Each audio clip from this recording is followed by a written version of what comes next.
ಎಲ್ಲರಿಗೂ ನಮಸ್ಕಾರ. ಆತ್ಮೀಯ ವಿದ್ಯಾರ್ಥಿಗಳೇ, ಈಗಾಗಲೇ ದ್ವಿತೀಯ PUC ಫಲಿತಾಂಶ ಪ್ರಕಟವಾಗಿದ್ದು ನಿನ್ನೆ ತಾನೇ CET ಫಲಿತಾಂಶವೂ ಕೂಡ ಪ್ರಕಟಣೆಯಾಗಿದೆ. ಭಾಳಷ್ಟು ಜನ ವಿದ್ಯಾರ್ಥಿಗಳಿಗೆ CETನಲ್ಲಿ ಕೃಷಿಕರ ಕೋಟಾದಡಿಯಲ್ಲಿ ರ್ಯಾಂಕನ್ನು ಪಡೆದಿರ್ತಾರೆ. ಹಾಗೆ ಕೃಷಿಕರ ಕೋಟಾದಡಿಯಲ್ಲಿ ಯಾವ ರೀತಿ ಅವರು ರ್ಯಾಂಕನ್ನು ಪಡಿಬೇಕು ಅಂತಕ್ಕಂಥದ್ದನ್ನು ಬಹಳ ವಿದ್ಯಾರ್ಥಿಗಳು ಈಗ ಆಲ್ರೆಡಿ ಮಾಹಿತಿಯನ್ನು ಕೇಳ್ತಾ ಇದ್ದಾರೆ. ಸೊ ಈ ನಿಟ್ಟಿನಲ್ಲಿ ಏನಪ್ಪ ಅಂತ ಹೇಳಿದ್ರೆ, ಈಗ ತಮಗೆ ಅನೌನ್ಸ್ ಆಗಿರ್ತಕ್ಕಂಥ ಏನು ಕೃಷಿಕರ ಒಂದು ರ್ಯಾಂಕಿಂಗ್ ಏನಿದೆ, ಅಗ್ರಿಕಲ್ಚರ್ ರ್ಯಾಂಕಿಂಗ್ ಇರ್ಬೋದು ಅಥವಾ ವೆಟರ್ನರಿ ರ್ಯಾಂಕಿಂಗ್ ಇರ್ಬೋದು, ಅದು ಇನ್ ಜನರಲ್ ಆಗಿ ಬಂದಿರತಕ್ಕಂಥ ಒಂದು ರ್ಯಾಂಕಿಂಗು. ತಮಗೆಲ್ಲ ಗೊತ್ತಿರೋ ಹಾಗೆ ನಮ್ಮ ಕರ್ನಾಟಕ ಸರ್ಕಾರ ರೈತರ ಮಕ್ಕಳಿಗೆ 50% ರಿಸರ್ವೇಷನನ್ನು ಕೃಷಿಕರ ಕೋಟಾದಡಿಯಲ್ಲಿ ಎಲ್ಲರ ವಿದ್ಯಾರ್ಥಿಗಳಿಗೆ ಮೀಸಲಿಟ್ಟಿದೆ.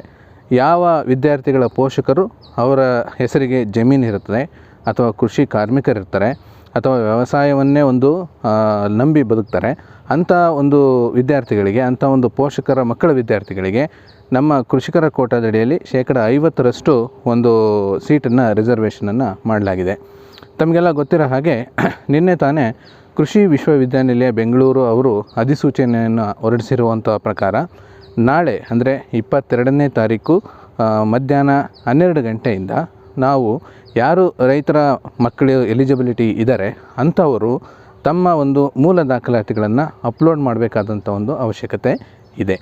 ಇದು ಹೇಗಪ್ಪ ಅಂತ ಹೇಳಿದ್ರೆ, ಈ ಪ್ರೊಸೀಜರ್ ಯಾವ ರೀತಿ ನಡೆಯುತ್ತೆ ಅಂತ ಹೇಳಿದ್ರೆ, ತಾವು CETಯನ್ನು ಅಪ್ಲಿಕೇಶನನ್ನು ತುಂಬತಕ್ಕಂಥ ಒಂದು ಸಮಯದಲ್ಲಿ ತಾವು are you claiming agriculture quota ಅಂತೇಳಿ ಒಂದು ಕಾಲಮನ್ನು ಕೇಳಿರ್ತಾರೆ. ಅದರಲ್ಲಿ ತಾವು ಎಸ್ ಅಂತ ಹಾಕಿರ್ತೀರ. ಎಸ್ ಅಂತ ಹಾಕಿದ ನಂತರ ತಾವು ತಮ್ಮ ಜಿಲ್ಲೆಯ ವ್ಯಾಪ್ತಿಗೆ ಬರ್ತಕ್ಕಂಥ ಕೃಷಿ ವಿಶ್ವವಿದ್ಯಾನಿಲಯಗಳ ಒಂದು ಹೆಸರನ್ನು ನಮೂದನೆ ಮಾಡಿರ್ತೀರ. ಉದಾಹರಣೆಗೆ ದಾವಣಗೆರೆ, ಚಿತ್ರದುರ್ಗ, ಚಿಕ್ಕಮಗಳೂರು ಮತ್ತು ಶಿವಮೊಗ್ಗ ಈ ವ್ಯಾಪ್ತಿಗೆ ಬರ್ತಕ್ಕಂಥ ವಿದ್ಯಾರ್ಥಿಗಳೇನಿದ್ರಿ, ಇವರು ಕೃಷಿ ಮತ್ತು ತೋಟಗಾರಿಕೆ ವಿಶ್ವವಿದ್ಯಾನಿಲಯ ಶಿವಮೊಗ್ಗ ಅಂಡರ್ ವ್ಯಾಪ್ತಿಗೆ ನಾವು ಬರ್ತವೆ. ಸೊ ಅವರುಗಳೇನು ಮಾಡಿರ್ತಾರೆ ಅಂತಂದರೆ, ಶಿವಮೊಗ್ಗ ಯೂನಿವರ್ಸಿಟಿಯ ಒಂದು ಹೆಸರನ್ನು ಕೊಟ್ಟಿರ್ತಾರೆ. ತಾವುಗಳೇನು ಮಾಡಬೇಕಪ್ಪ ಅಂತಂದರೆ, ನಾಳೆ CET ವೆಬ್ಸೈಟಲ್ಲಿ ಅಥವಾ ನಮ್ಮ ಕೃಷಿ ಮತ್ತು ತೋಟಗಾರಿಕೆ ವಿಶ್ವವಿದ್ಯಾನಿಲಯ ಏನು ಶಿವಮೊಗ್ಗ ಇದೆ ಆ ವೆಬ್ಸೈಟನ್ನು ಲಿಂಕನ್ನು ಓಪನ್ ಮಾಡಿ ತಮ್ಮ ಮೂಲ ದಾಖಲಾತಿಗಳನ್ನು ಇದಕ್ಕೆ ಅಪ್ಲೋಡ್ ಮಾಡಬೇಕಾಗ್ತದೆ.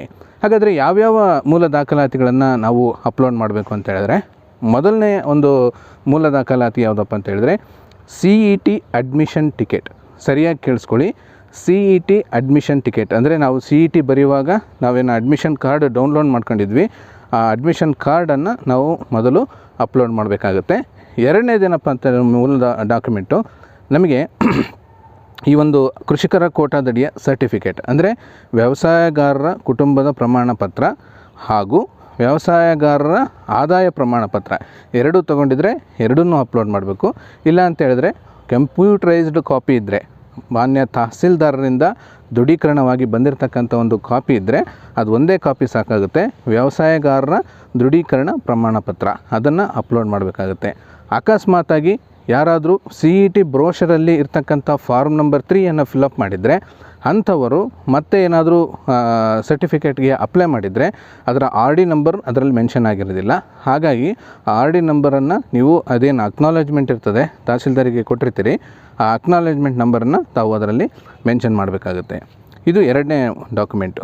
ಮೂರನೇ ಏನಪ್ಪ ಅಂತ ಹೇಳಿದ್ರೆ, ಅಕಸ್ಮಾತಾಗಿ ಯಾವುದಾದರೂ ಪೋಷಕರು ನೀವು ಸ್ಯಾಲ್ರಿಡ್ ಎಂಪ್ಲಾಯ್ಡ್ ಇದ್ದರೆ, ಅಂದರೆ ತಾವೇನಾದರೂ ಯಾವುದಾದ್ರೂ ಹುದ್ದೆಯಲ್ಲಿದ್ದರೆ ಅವರು ತಮ್ಮ ಕನ್ಸರ್ನ್ಡ್ ಆರ್ಗನೈಸೇಷನಿಂದ ಸ್ಯಾಲ್ರಿ ಸರ್ಟಿಫಿಕೇಟನ್ನು ತಾವು ಎನ್ಕ್ಲೋಸರ್ ಮಾಡಬೇಕಾಗತ್ತೆ.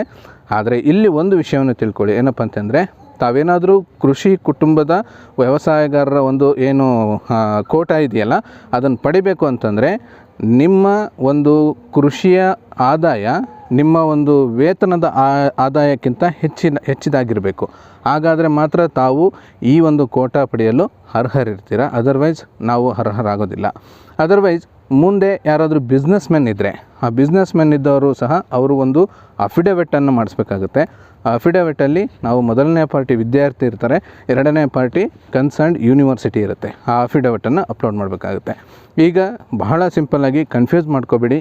ಏನಪ್ಪ ಅಂತ ಹೇಳಿದ್ರೆ, ನೀವು ರೈತರ ಮಕ್ಕಳಾಗಿದ್ದರೆ ನೀವು ಡಾಕ್ಯುಮೆಂಟ್ ವೆರಿಫಿಕೇಷನ್ ಡಾಕ್ಯುಮೆಂಟ್ ಅಪ್ಲೋಡಿಂಗ್ ಟೈಮಲ್ಲಿ ಈ 2 ದಾಖಲಾತಿಗಳನ್ನು, ಒಂದು CET ಅಡ್ಮಿಷನ್ ಟಿಕೆಟ್, ಎರಡನೇದು ನಾವು ವ್ಯವಸಾಯಗಾರರ ದೃಢೀಕರಣ ಪ್ರಮಾಣ ಪತ್ರ, ಎರಡನ್ನು ಅಪ್ಲೋಡ್ ಮಾಡಿದರೆ ಸಾಕು. ವಿದ್ಯಾರ್ಥಿಗಳೇ, ಈಗ ತಾವು ಡಾಕ್ಯುಮೆಂಟ್ ಅಪ್ಲೋಡ್ ಆದಮೇಲೆ ಆನ್ಲೈನ್ ಫೀಸನ್ನು ನಾವು ಕಟ್ಟಬೇಕಾಗ್ತದೆ. ಸೊ ಈ ಆನ್ಲೈನ್ ಫೀಸು ಜನರಲ್ ಕ್ಯಾಟಗರಿಯವರಿಗೆ ಸುಮಾರು 200 ರೂಪಾಯಿಗಳ ಆನ್ಲೈನ್ ಫೀಸ್ ಇರುತ್ತೆ. SC ST ಮತ್ತು ಕ್ಯಾಟಗರಿ 1 ಇರ್ತಕ್ಕಂಥ ವಿದ್ಯಾರ್ಥಿಗಳಿಗೆ 100 ರೂಪಾಯಿ ಆನ್ಲೈನ್ ಫೀಸ್ ಇರುತ್ತೆ. ತಾವು ಆನ್ಲೈನ್ ಮೂಲಕನೇ ಈ ಒಂದು ಫೀಸನ್ನು ಕಟ್ಟಬೇಕಾಗುತ್ತೆ. ತದನಂತರ ಫೀಸ್ ಕಟ್ಟಿದ ನಂತರ ತಾವು ರೆಸಿಪ್ಟನ್ನು ಡೌನ್ಲೋಡ್ ಮಾಡ್ಕೋಬೇಕು. ಮತ್ತು ಯಾವ್ಯಾವ ಡಾಕ್ಯುಮೆಂಟನ್ನು ಅಪ್ಲೋಡ್ ಮಾಡಿದಿರಿ ಅಂತಕ್ಕಂಥದ್ದನ್ನು ಒಂದು ಲೀಸ್ಟ್ ಬರುತ್ತೆ, ಚೆಕ್ ಲಿಸ್ಟು, ಅದನ್ನು ಸಹ ತಾವು ಡೌನ್ಲೋಡ್ ಮಾಡ್ಕೋಬೇಕು.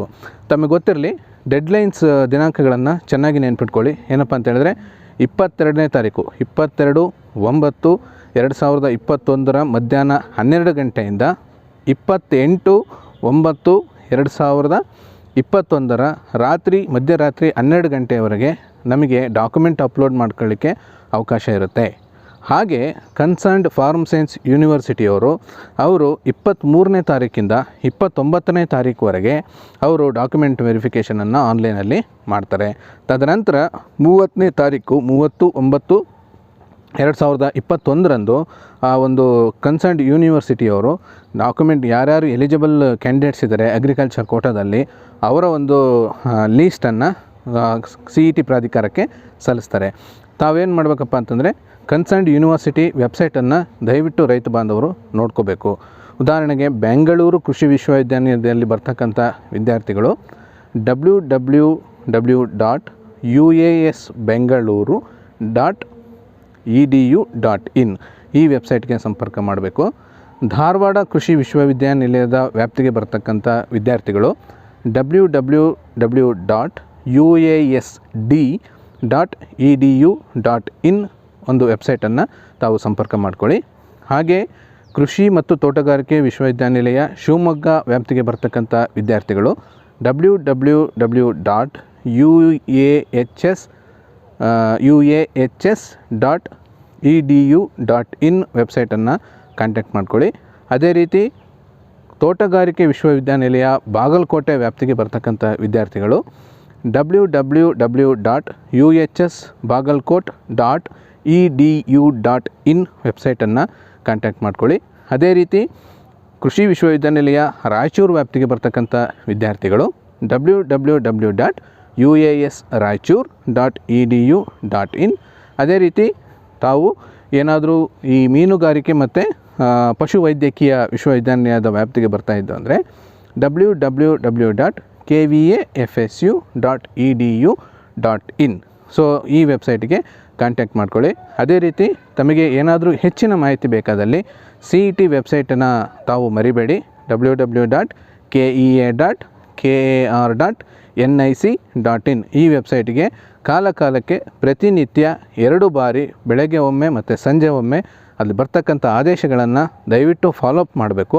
ಫಾಲೋಅಪ್ ಮಾಡಿ ಪ್ರಾಧಿಕಾರ ಏನಾದರೂ ಯಾವುದಾದ್ರೂ ಸರ್ಟಿಫಿಕೇಟನ್ನು ಇಮಿಡಿಯೇಟ್ಲಿ ಕೇಳಿದ್ರೆ ಅಥವಾ ಯಾವುದೇ ಒಂದು ಕ್ರಮವನ್ನು ಜರುಗಿಸಲಿಕ್ಕೆ ಕೇಳಿದ್ರೆ ಪೋಷಕರು ಯಾವುದೇ ರೀತಿಯ ಒಂದು ಗೊಂದಲಕ್ಕೆ ಒಳಗಾಗದೇ ತಾವು ಈ ಒಂದು ಮೇಲೆ ಹೇಳಿರ್ತಕ್ಕಂಥ ಕ್ರಮಗಳನ್ನು ದಯವಿಟ್ಟು ಮಾಡಬೇಕು.